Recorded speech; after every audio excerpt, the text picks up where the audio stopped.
Vamos a comenzar leyendo los primeros 2 versículos de este capítulo 6 de Apocalipsis. Vi cuando el Cordero abrió uno de los sellos, y oí a uno de los 4 seres vivientes decir como con voz de trueno, «Ven y mira».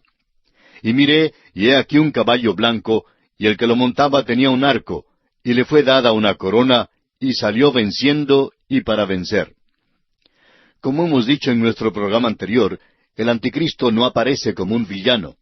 Dijimos que Satanás tiene ángeles y que se presentan como ángeles de luz. No se parecen a los demonios y tampoco tienen cuernos.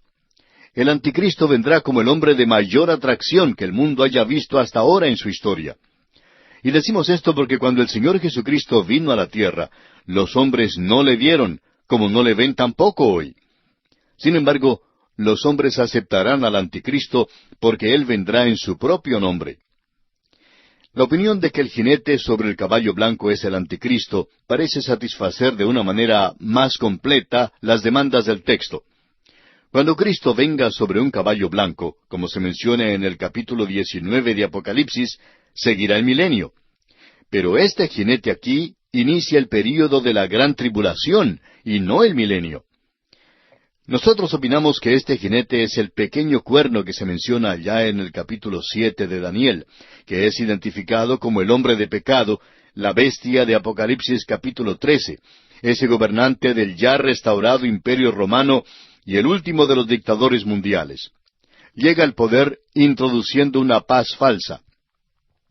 El profesor A. J. Toynbee, director de estudios en el Instituto Real de Asuntos Internacionales, dice, al forzar sobre la humanidad armamentos cada vez más destructivos, y al mismo tiempo hacer que todo el mundo sea más interdependiente económicamente, la tecnología ha llevado a la humanidad a tal grado de desesperación que nosotros ya estamos listos a verificar a cualquier César nuevo que pueda tener éxito en dar unidad y paz al mundo.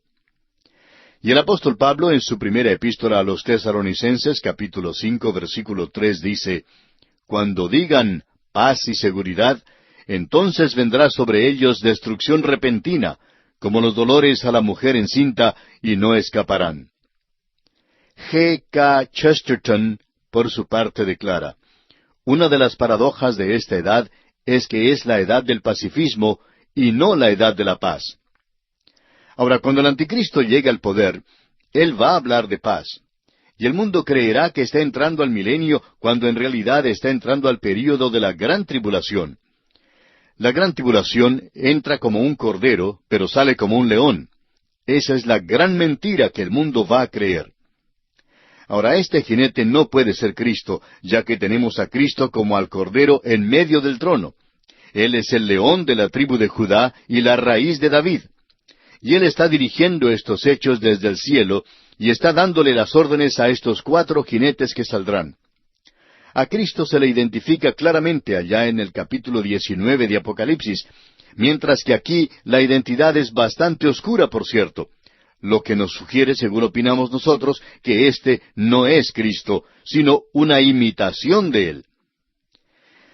Llegamos ahora al segundo sello, y los versículos 3 y 4 de este capítulo 6 de Apocalipsis nos dicen, cuando abrió el segundo sello, oí al segundo ser viviente que decía, ven y mira.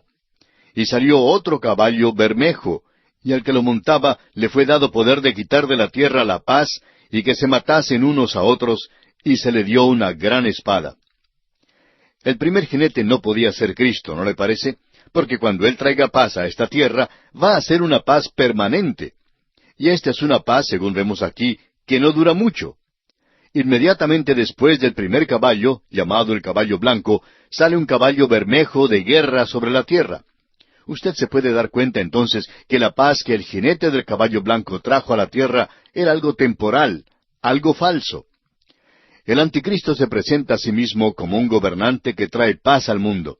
Pero él no la puede garantizar, porque Dios dice, no hay paz para los malvados, dice mi Dios. Y amigo oyente, este pasaje de las Escrituras, por cierto que ha sido cumplido. ¿Y no es eso lo que cada candidato para ocupar un cargo político dice en el presente? Así lo hemos escuchado siempre.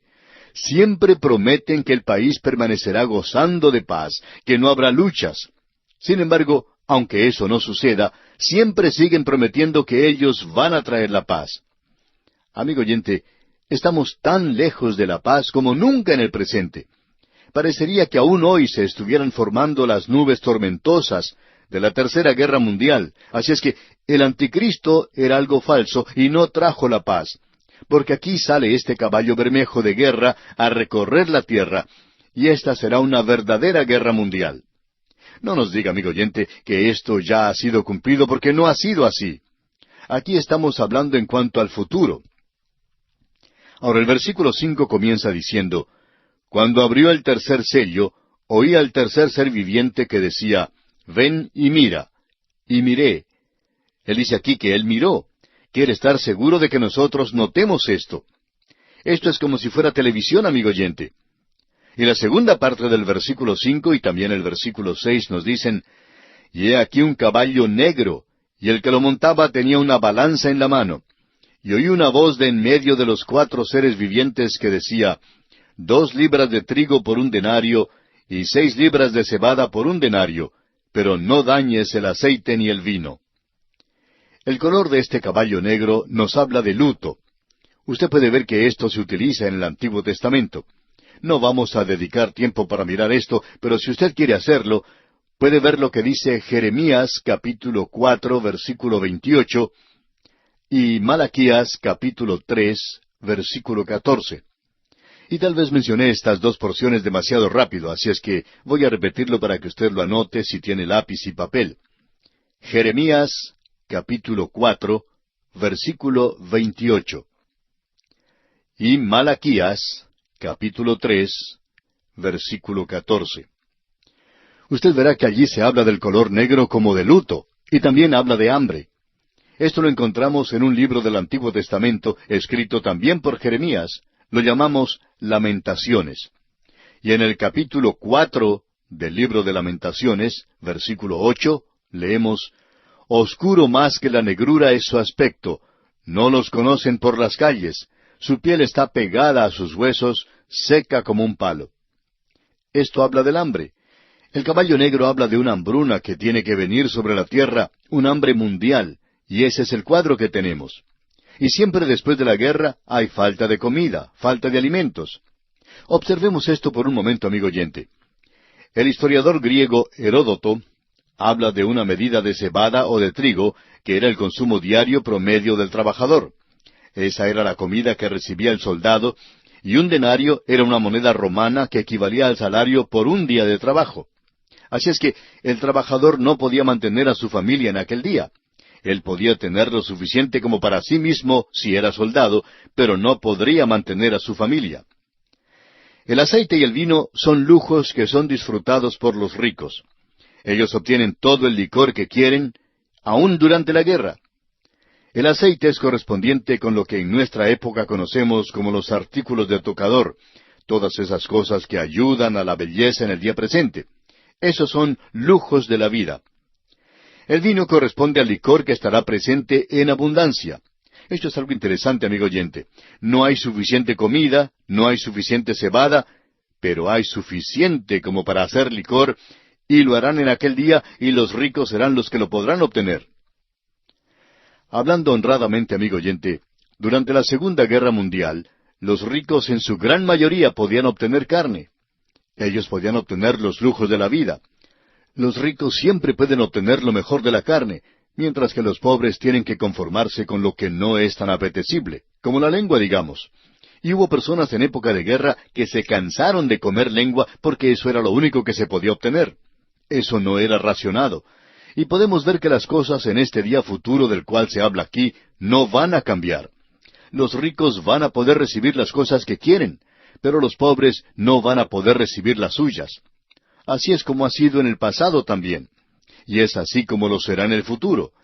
Por eso es que no prestamos demasiada atención a los tecnócratas inteligentes que dicen que van a desarrollar un programa de ayuda a los pobres y que resolverán este problema de la pobreza. Pero todo lo que esto ha hecho es que estos hombres tengan buenos trabajos, pero hasta el presente esto no se ha filtrado y no ha alcanzado a los pobres. Nunca les ha ayudado a levantarse con un poquito de orgullo siquiera. ¿Por qué? porque el único que puede levantarles, amigo oyente, es el Señor Jesucristo. Ninguno de estos especialistas puede llegar a hacerlo. Nos da pena decir eso, pero es necesario que alguien hable así hoy contra estas tonterías en las cuales los gobiernos gastan el dinero. Todo lo que esto hace en realidad es crear más burocracia y devorar el dinero de los impuestos. Amigo oyente, esto existe así en el presente y se puede imaginar lo que será en aquel día. Aquí estamos hablando de lo futuro. La única razón por la cual hacemos una aplicación aquí es para demostrar que esto no es algo fuera de la razón. Es algo que va a suceder. Allá en el año 1798, el reverendo Tomás Malthus llegó a la conclusión de que el poder de la población era mucho mayor que el poder de la tierra para producir lo necesario para alimentar al hombre. Él predijo entonces de que llegaría un día cuando se presentaría un hambre mundial. Y nuevamente queremos citar lo que dijo Toynbee. Él dijo, tarde o temprano habrá un límite en la producción alimenticia, y entonces, si la población continúa en aumento, el hambre realizará las ejecuciones que tuvieron lugar en el pasado por el hambre, la peste y la guerra, todo combinado. Sir John Boyd Orr, quien fuera director general de la Organización Alimenticia y de Agricultura de las Naciones Unidas cuando se ocupaba este cargo, dijo, concluiré mi actuación dando una última advertencia al mundo. Si esto no es resuelto, habrá un caos mundial en los próximos 50 años. Las naciones del mundo están enajenadas. Esta es la declaración que él hizo, amigo oyente, no la nuestra. Alguien ha dicho que en el día de hoy hay 750 millones de personas que cada día padecen más de hambre. Y esto es algo que va en aumento. El hambre siempre sigue a la guerra. Y ahora en los versículos 7 y 8 tenemos el cuarto sello en este capítulo 6 de Apocalipsis. Allí leemos, cuando abrió el cuarto sello, oí la voz del cuarto ser viviente que decía, ven y mira. Miré, y he aquí un caballo amarillo, y el que lo montaba tenía por nombre Muerte, y el Hades le seguía. Y le fue dada potestad sobre la cuarta parte de la tierra, para matar con espada, con hambre, con mortandad, y con las fieras de la tierra. Habrá una pestilencia que consumirá una cuarta parte de la población de la tierra. No habrá suficiente medicina, antibióticos o penicilina para curar a todos en aquel día. Debemos notar que aquí se le da un nombre con mayúscula a la muerte. Dios mediante, en nuestro próximo programa, queremos hablar en cuanto a esto porque muerte es mucho más que la simple cesación de la actividad física. Es mucho más que eso para un ser humano. Y vamos a observar eso y a seguir a través de esta sección. Ahora aquí tenemos a estos 4 jinetes y queremos decir lo siguiente en conclusión, porque esto sigue exactamente la norma establecida por el Señor Jesucristo. Allá en el Evangelio según San Mateo, capítulo 24, versículo 5, el Señor Jesús dijo, porque vendrán muchos en mi nombre diciendo, yo soy el Cristo, y a muchos se engañarán. Este es su discurso en el Monte de los Olivos. Él dijo en primer lugar, porque vendrán muchos en mi nombre diciendo, yo soy el Cristo, y a muchos engañarán. Ese es el jinete en el caballo blanco. Y oiréis de guerras y rumores de guerras. Ese es el jinete en el caballo bermejo. Luego dice, mirad que no os turbéis. Y luego continúa diciendo, porque se levantará nación contra nación, y reino contra reino, y habrá pestes y hambres. Ese es el tercer caballo, el caballo negro. Y dice también, habrá pestes. Ese es el cuarto caballo.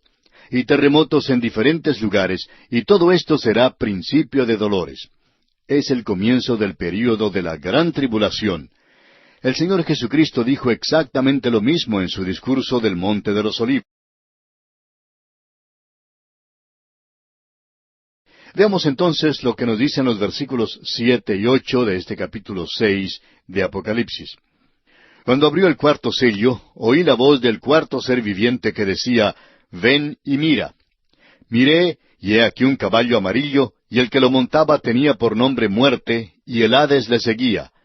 Y le fue dada potestad sobre la cuarta parte de la tierra, para matar con espada, con hambre, con mortandad, y con las fieras de la tierra.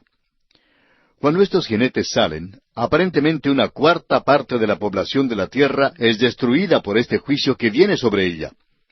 Podemos ver que aquí la muerte es una persona. La muerte ha sido personalizada. usted puede notar que tenía por nombre muerte. Eso es lo mismo que el apóstol Pablo menciona ya en su epístola a los Romanos capítulo 5, versículo 14, donde dice, no obstante, reinó la muerte desde Adán hasta Moisés, aun en los que no pecaron a la manera de la transgresión de Adán, el cual es figura del que había de venir. Y aquí en el capítulo 6 de Apocalipsis dice que el que montaba ese caballo amarillo tenía por nombre muerte. Y luego se nos dice que el Hades le seguía. Ahora, desafortunadamente, la palabra Hades a veces es traducida por la palabra infierno en castellano. Allí en el Evangelio según San Lucas, capítulo 16, versículo 23, leemos, y en el Hades alzó sus ojos, estando en tormentos, y vio de lejos a Abraham y a Lázaro en su seno. Esto es hablando de la historia del hombre rico y Lázaro. En algunas versiones se utiliza la palabra infierno en lugar de Hades. Y eso es algo desafortunado porque eso no se refiere para nada al infierno. Eso o habla de una muerte física donde va el espíritu, o puede hablar de la tumba a donde es colocado el cuerpo. Es decir, que la muerte se apodera del cuerpo. Hades es el lugar a donde va el espíritu del hombre perdido, y el Señor Jesucristo lo presentó de esa manera. El apóstol Pablo personificó a la muerte en ese versículo que leímos de Romanos capítulo 5, versículo 14, como también hace lo mismo con el pecado en la misma sección, y lo hace para darle más énfasis. Amigo oyente, el pecado y la muerte entraron al mundo al mismo tiempo. La muerte es el resultado del pecado, y durante ese intervalo de Adán hasta Moisés, los hombres no cometieron el mismo pecado que cometió Adán. Adán era considerado en una base diferente. Su pecado tampoco fue un pecado de transgresión de la ley desde Adán, y debemos recordar que aún no se habían dado los 10 mandamientos. Así es que aquí tenemos un período cuando los hombres pecaban y morían. Sin embargo, el pecado de Adán llegó a ser el pecado de ellos, porque ellos murieron como murió Adán, y aún los bebés murieron en el diluvio. La muerte evidentemente tiene un significado inclusivo que ordinariamente no le damos. Pensamos de la muerte como algo que se refiere solamente al cuerpo, aquello que llamamos muerte física, y eso le viene al hombre a causa del pecado de Adán. Luego tenemos lo que se conoce como una muerte espiritual. Esa es la separación de Dios y la rebelión contra Él. Heredamos de Adán una naturaleza de muerte, es decir, no tenemos capacidad para Dios, no tenemos ningún deseo para Él. Y luego existe una muerte eterna, y esta es la separación eterna de Dios. A no ser que el hombre sea redimido, esto sigue inexorablemente. Esta es la segunda muerte de la cual vamos a leer allá en Apocalipsis capítulo 20, versículo 14, cuando tengamos oportunidad de estudiar esto. Vamos a desarrollar estos 3 aspectos cuando estudiemos el capítulo 20 de Apocalipsis. Amigo oyente, cuando Adán pecó, Dios le dijo a él, el día que de él comieres, ciertamente morirás. Adán vivió un poco más de 900 años después de eso, físicamente, pero él ya estaba muerto espiritualmente ante Dios. Él huyó de Dios, él ya no quería la comunión de Dios. Él murió espiritualmente y luego le siguió su muerte física. Eso ha entrado a la familia humana y deteriora más y más a la humanidad. Hay muchas personas hoy que son mantenidas vivas por medios artificiales. Esto es a causa de la medicina moderna y del maravilloso desarrollo de la ciencia. Pero en realidad, la raza humana se está deteriorando todo el tiempo. La vida humana sería mucho más corta de lo que es si no fuera porque todos los artefactos modernos nos mantienen vivos aquí en la tierra. A Adán se le declara aquí de manera categórica como un tipo de Cristo. La muerte debe ser colocada a la puerta de Adán, como que es su responsabilidad total. Amigo oyente, Dios no creó al hombre para morir. Ese castigo fue impuesto porque Adán transgredió el mandamiento de Dios. Su transgresión es nuestra transgresión, y su muerte es nuestra muerte. Y es que Cristo es la cabeza de una nueva creación, y esta nueva creación tiene vida en Él y solo en Cristo. Solamente Él puede dar vida. Él es totalmente responsable por la vida de aquellos que son suyos. El Dr. Schaeffer, en una declaración teológica, dijo lo siguiente: es así que la muerte espiritual viene inmediatamente a través de una línea continua de posteridad. Por otra parte, la muerte física es recibida de Adán inmediatamente al morir en el cuerpo cada persona, a causa de su participación personal en el primer pecado de Adán. Ahora, durante el período de la gran tribulación, la muerte andará desatada, andará suelta. El Señor Jesucristo lo expresó de la siguiente manera allá en el Evangelio según San Mateo, capítulo 24, versículo 22. Él dijo, «Y si aquellos días no fuesen acortados, nadie sería salvo, mas por causa de los escogidos, aquellos días serán acortados». Ahora, en el gran trono blanco, la muerte es excluida finalmente, y vamos a ver eso más adelante. El apóstol Pablo confirmó esto. Él dijo allá en su primera epístola a los Corintios, capítulo 15, versículo 26, «Y el postrer enemigo que será destruido es la muerte». Y Juan dice en Apocalipsis 21, versículo 4, «Enjugará Dios toda lágrima de los ojos de ellos, y ya no habrá muerte, ni habrá más llanto, ni clamor, ni dolor, porque las primeras cosas pasaron». Esto es algo muy importante de notar de nuestra parte. En este versículo 8 de Apocalipsis, capítulo 6, que estamos considerando, podemos ver que le fue dada potestad sobre la cuarta parte de la tierra para matar con espada, con hambre, con mortandad y con las fieras de la tierra. Eso es algo que Dios dijo que vendría y que Ezequiel predijo allá en el capítulo 14 de su libro, versículo 21, expresando lo siguiente: «Por lo cual así ha dicho Jehová el Señor, cuánto más cuando yo enviare contra Jerusalén mis 4 juicios terribles, espada, hambre, fieras y pestilencia, para cortar de ella hombres y bestias». Así es que este caballo amarillo representa las plagas y la pestilencia, y esto incluye la posibilidad de una guerra bacteriológica, y no queremos entrar en esto. Pero hay científicos que han hecho ciertas declaraciones.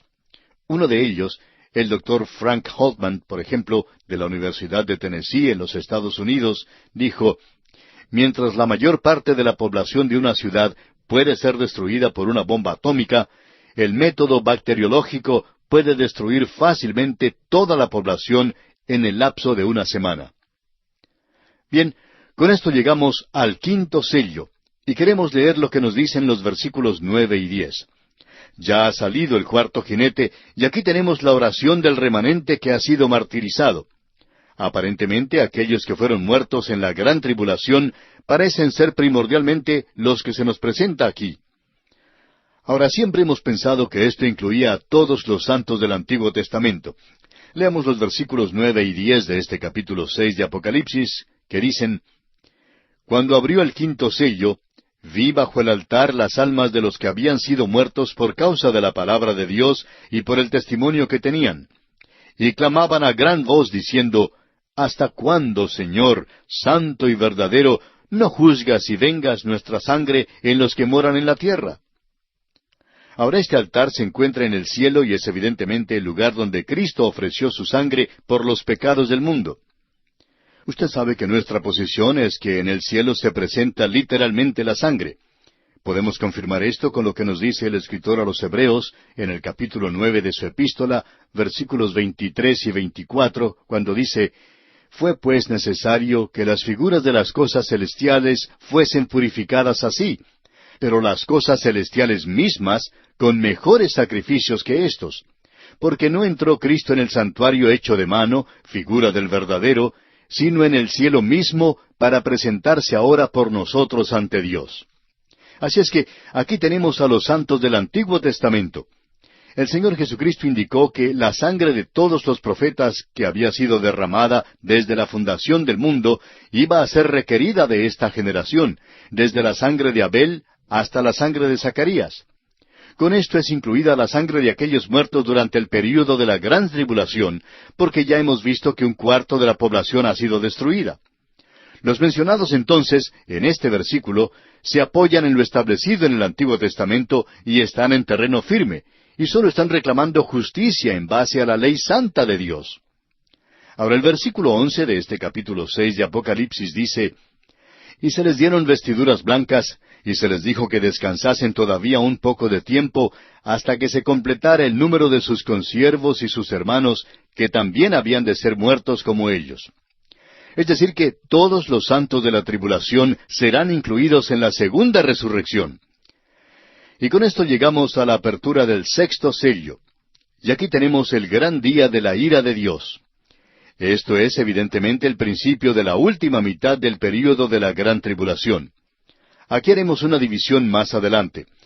Pero veamos ahora lo que nos dicen los versículos 12 y 13 de este capítulo 6 de Apocalipsis.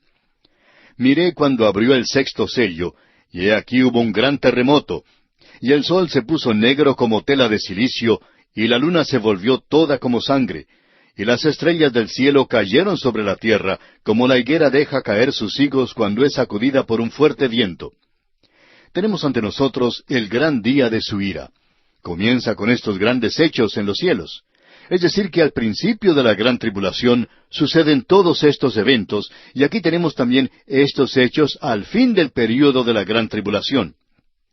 Allá en el libro del profeta Joel, capítulo 2, versículo 30, se nos dice, «Y daré prodigios en el cielo y en la tierra, sangre y fuego y columnas de humo». Eso al principio de la tribulación.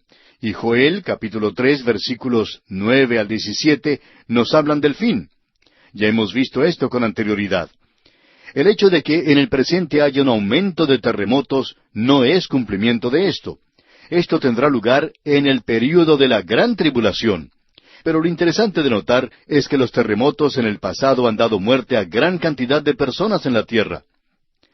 El profesor R. A. Daly, en uno de sus libros, escribió lo siguiente: «En los últimos 4,000 años, los terremotos han causado la pérdida de 13 millones de vidas, y aún están por suceder los peores terremotos». Eso es muy interesante porque vamos a ver más adelante en el capítulo 16, versículo 18 de Apocalipsis, que habrá un gran terremoto. Un terremoto tan grande, cual no lo hubo jamás desde que los hombres han estado sobre la tierra. Tan grande será este terremoto, tan poderoso, que las ciudades de las naciones caerán. ¡Qué cuadro más tremendo este, amigo oyente! Los terremotos del día de hoy no son un cumplimiento de esto. Sencillamente muestran lo que sucederá, y la palabra de Dios dice que así será.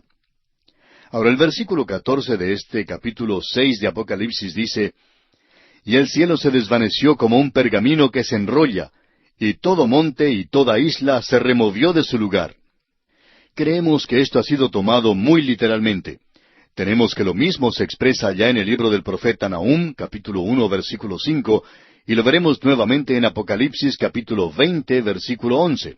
De modo que vamos a esperar hasta llegar allí para comentarlo. Veamos ahora lo que nos dicen los versículos 15 al 17 de este capítulo 6 de Apocalipsis.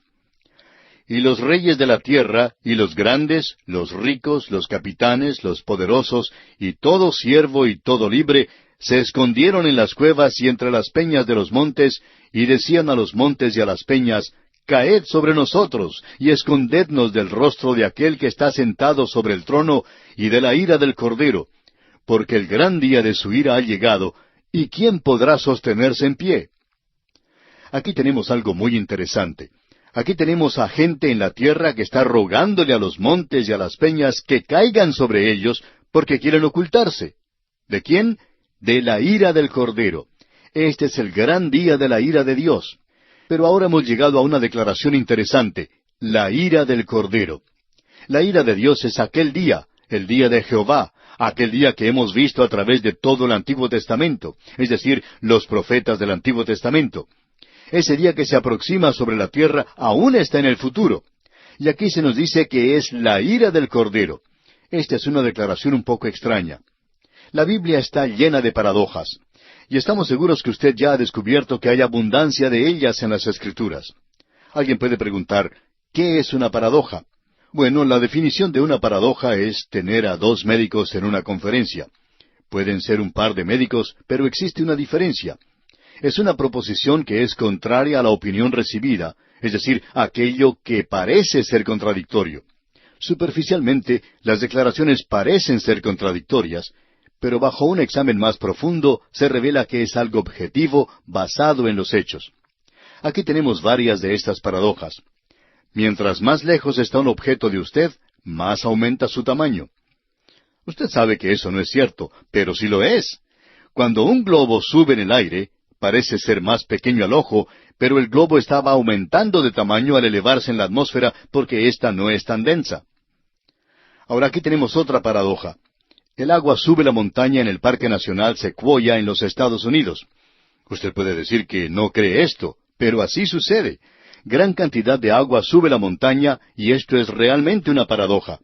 Lo cierto es que este parque está lleno de árboles gigantescos y estos árboles están haciendo subir el agua como si la estuvieran chupando. A eso se le llama ósmosis. Es un término científico que se utiliza cuando uno no sabe lo que en realidad está sucediendo. Pero esto es lo que pasa. Luego hay otra expresión que dice que mientras más se acerca uno al sol, las cosas se ponen más calientes. Bueno, en las islas de Hawái, donde hay un clima tropical, hay un gran monte que tiene nieve en la cumbre. Está mucho más cerca del sol de lo que está usted. Sin embargo, tiene nieve. Amigo oyente, hay muchas paradojas que son ciertas. La vida cristiana es una serie de paradojas. Cuando era débil, entonces soy fuerte, dice el apóstol Pablo. Bien, aquí tenemos otra, la ira del Cordero. El Cordero es un cuadro muy conocido de Cristo. ¿Y cómo puede un pequeño cordero, que se destaca por su mansedumbre y humildad, cómo puede enojarse? Es como una tormenta en un vaso de agua.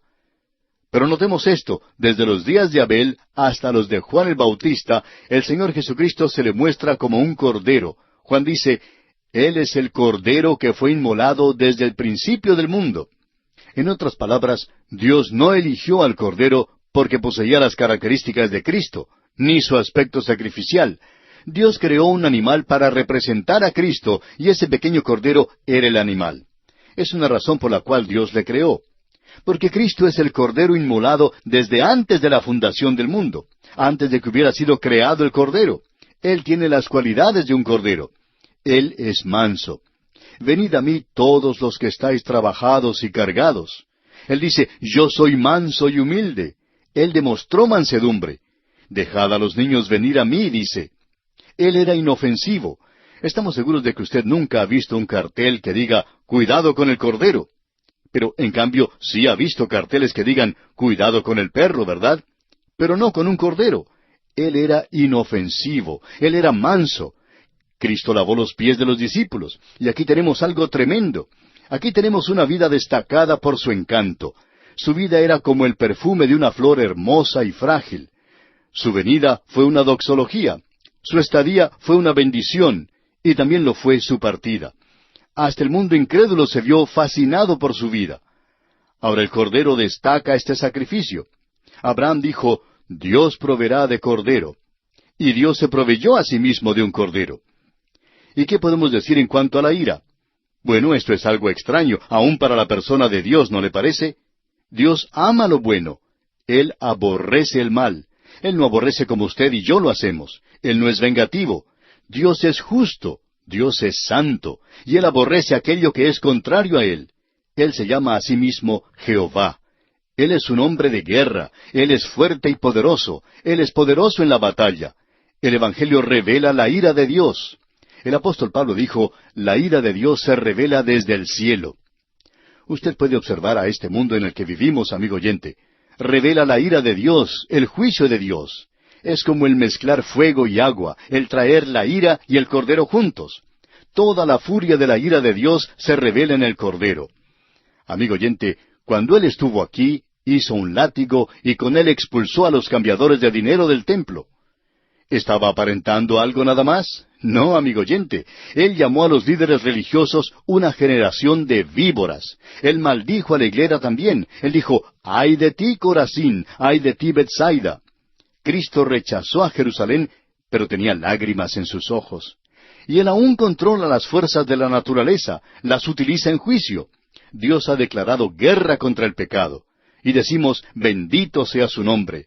Y Él no va a llegar a un acuerdo con aquello que ha causado tal estrago a la familia humana. Llegará un día cuando la ira del Cordero será revelada. Ahora alguien quizá diga, yo pensaba que Él era manso, bondadoso y que no castigaría el pecado. Bueno, Él dijo, ahora pues, oh reyes, sed prudentes, admitid amonestación, jueces de la tierra. Honrad al Hijo para que no se enoje y perezcáis en el camino, pues se inflama de pronto su ira. Lo leemos allá en el Salmo 2, versículos 10 y 12. Y llegamos al capítulo 7. Y este es un capítulo que hemos llamado Dios sella al remanente de Israel. Y Él salvó para redimir a los gentiles durante la gran tribulación. Bien, manteniendo ante nosotros la idea de que nos encontramos en un libro que ha sido llamado difícil de comprender, y otros han dicho que es un galimatías, y donde hay mucha visión que es en realidad extraordinaria, y que uno no puede comprenderlo, nosotros en cambio hemos dicho con anterioridad que este libro es muy lógico, y que está dividido de una manera tan sencilla que nadie puede equivocarse. Ahora sucede que Apocalipsis es el último libro de la Biblia. Cuando uno estudia en la escuela, comienza con aritmética. 2 más 2 son 4. Ahora uno no comienza enseñando física atómica a los niñitos en primer grado. Uno no les enseña altas matemáticas. Pues bien, Apocalipsis es el último libro de la Biblia. Y el único requerimiento para estudiarlo es un conocimiento práctico de los 65 libros que le anteceden. Cuando uno hace eso, descubre que este libro tiene mucho sentido y que es muy lógico. Eso lo vamos a poder apreciar ahora al entrar en este capítulo 7. Hemos estado observando la apertura de los 7 sellos. Debemos aclarar que hasta ahora solo hemos visto la apertura de 6 sellos. Pudimos ver los 4 jinetes del Apocalipsis. Y esta es la apertura o comienzo del período de la gran tribulación. Hemos llegado a un período donde la iglesia ya no se menciona por nombre. Y la razón por la cual no se menciona nunca por nombre es porque se está indicando aquí lo que ocurre en la tierra, y la iglesia ya no está en la tierra en este tiempo. En los capítulos 2 y 3 de Apocalipsis se le dijo a Juan que escribiera las cosas que había visto, y él vio la visión del Cristo glorificado. Y también se le dijo que escribiera acerca de las cosas que son. Ese es el período de la iglesia. Aún nos encontramos en ese período en el presente. Y por cierto que esperamos que ese es el período en el cual estamos en el día de hoy. Si el rapto ha estado teniendo lugar, amigo oyente, entonces usted y yo nos hemos quedado. Pero opinamos que la iglesia aún está en el mundo y que estamos en este período de las cosas que son. Ahora la iglesia va a ser sacada de este mundo. Y cuando eso ocurra, ya no será mencionada más aquí en Apocalipsis. El tema de los capítulos 2 y 3 es en cuanto a la iglesia en Éfeso, la iglesia en Esmirna, la iglesia en Pérgamo, la iglesia en Filadelfia, etc. Pero aquí en esta sección donde nos encontramos ahora, ya no se habla de la iglesia. La iglesia ya no está aquí en la tierra, como pudimos ver en los capítulos 4 y 5, sino que se encuentra en el cielo. Allí es donde ha ido la iglesia, y vamos a tratar más adelante este punto de por qué la iglesia no puede pasar por el período de la gran tribulación. Aquí tenemos en realidad un problema moral. Habría un problema teológico si la iglesia siquiera entrara a una fase del período de la gran tribulación. Así es que el tema ha cambiado. Ahora estamos hablando en cuanto a otras cosas y luego introduciremos el 7º sello, el libro con los 7 sellos y los sellos que están siendo abiertos. Ya hemos visto 6 de estos sellos. Opinamos que estos jinetes están introduciendo el período de la gran tribulación, y los 7 sellos están presentando un cuadro completo de este período de 7 años de la gran tribulación. Y el último sello habla de la última parte del período, de los últimos 3 años y medio del período de la gran tribulación. Ya veremos cómo esto ha sido dividido más adelante, pero aquí se nos ha presentado el hecho de que 1/4 de la población de esta tierra ha sido destruida en juicio, fue destruida por la muerte. Estamos seguros de que cualquier persona que esté leyendo Apocalipsis se da cuenta del hecho de que va a ser muy difícil pasar a través de este período, especialmente si uno se vuelve a Dios, si uno acepta a Jesucristo como su Salvador personal y se mantiene firme por Él. Pero debemos preguntarnos si será posible para una persona mantenerse firme por Él durante ese período. Hay algunas preguntas que se presentan en cuanto a esto. Ahora Juan establecerá aquí otro principio que él seguirá, porque él sabe que usted y yo vamos a tener problemas con la revelación. Así es que lo ha hecho bastante sencillo para nosotros. Y él presenta aquí una serie basada en el número 7. Ya ha sido introducido esto al comienzo. Ahora él tiene 7 sellos, el libro de 7 sellos, pero la manera en que él trata con esto es importante de notar de nuestra parte. Entre el sexto y el séptimo sello se produce siempre un intervalo donde notamos algo que parecería un asunto extraño. Sin embargo, es un asunto de explicación. Explica la acción, responde a ciertas preguntas. Eso es lo que este capítulo va a hacer para nosotros. Ya tenemos el principio establecido entre lo sexto y lo séptimo de cualquier cosa. Será lo mismo con las trompetas. Ocurre lo mismo con las 7 copas de ira, con las 7 personas que se presentarán. Y usted podrá encontrar que Juan siempre sigue este principio a través de toda esta sección en particular del libro de Apocalipsis, para que no perdamos el camino. Ahora vamos a responder una pregunta que surge naturalmente. Estamos seguros que cualquier persona inteligente puede hacer esta pregunta en este momento. ¿Qué en cuanto a la gente que se está salvando? ¿Qué en cuanto a la gente que se vuelva a Dios durante este período de la gran tribulación? Cuando estuvimos estudiando la segunda carta a los tesalonicenses, el apóstol Pablo presentó claramente en esa sección que el Espíritu Santo, el que detiene el mal, es quitado de la tierra. Él ha sacado a la iglesia para presentarla a Cristo. Así es que es imposible que ninguna persona se vuelva a Dios sin la obra del Espíritu Santo. ¿Se salvará entonces alguna persona sin que esté presente el Espíritu Santo? Bueno, amigo oyente, el Espíritu Santo está presente. Ahora alguien quizá diga, bueno, pero eso no es lo que usted acaba de decir. No hemos dicho que el Espíritu Santo haya dejado al mundo. Lo que dijimos es que Él ya no detiene o ya no restringe. Amigo oyente, el Espíritu Santo bajó en el día de Pentecostés, y lo hizo para llevar a cabo este ministerio específico de derramar un cuerpo de creyentes en la iglesia. Y eso es llamado el cuerpo de Cristo. Y cuando la iglesia sea quitada, ese ministerio en particular del Espíritu Santo finaliza. Y uno de los ministerios de esa época en particular es el de restringir, el de detener. Creemos que era absolutamente esencial que Él restringiera, porque el Evangelio iba a penetrar a un mundo controlado y enceguecido por Satanás. Es necesario que el Espíritu de Dios detenga el mal para que la palabra de Dios pueda esparcirse. Piense usted, amigo oyente, en las fuerzas del mal que hoy vienen obrando contra el esparcimiento de la palabra de Dios. Cuando comenzó este programa, en los primeros 2 años, todo andaba como con viento en popa. Pero luego aparecieron los problemas. Enfermó el autor de estos estudios bíblicos, el Dr. J. Vernon McGee, y sucedieron muchas cosas. Y luego, cuando volvimos a lograr el equilibrio y logramos ver a nuestro alrededor, nos dimos cuenta de lo que estaba pasando. El enemigo estaba muy activo. Amigo oyente, si el Espíritu Santo obrando como aquel que detiene el mal no hubiera estado trabajando, estamos seguros que hubiéramos desaparecido de esta escena. Ahora, durante el período de la gran tribulación, ¿cómo va a ser salva la gente? Porque ya no habrá quien restringe el mal. El período de la gran tribulación es una época cuando todo le sale bien al diablo. Ese será un día cuando él tendrá libertad de hacer como le plazca. Y vamos a ver por qué Dios va a permitir eso. Es un período de juicio de parte de Dios contra un mundo que ha rechazado a Cristo. ¿Puede salvarse a alguien entonces en el período de la gran tribulación?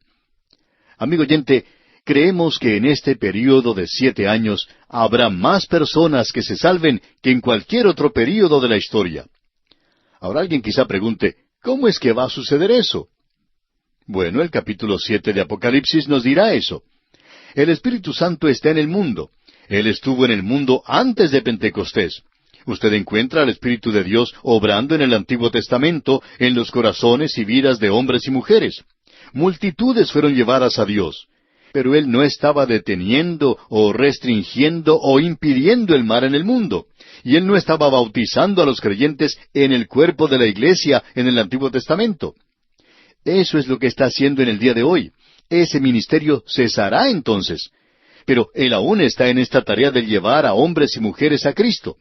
Y Él deberá tener un programa especial fuera de lo común durante este período. Ahora, ¿cuál será ese programa? Bueno, Juan nos lo va a decir. Y vamos a leer lo que dicen los primeros 4 versículos de este capítulo 7 de Apocalipsis para tener una idea de lo que se nos presenta aquí.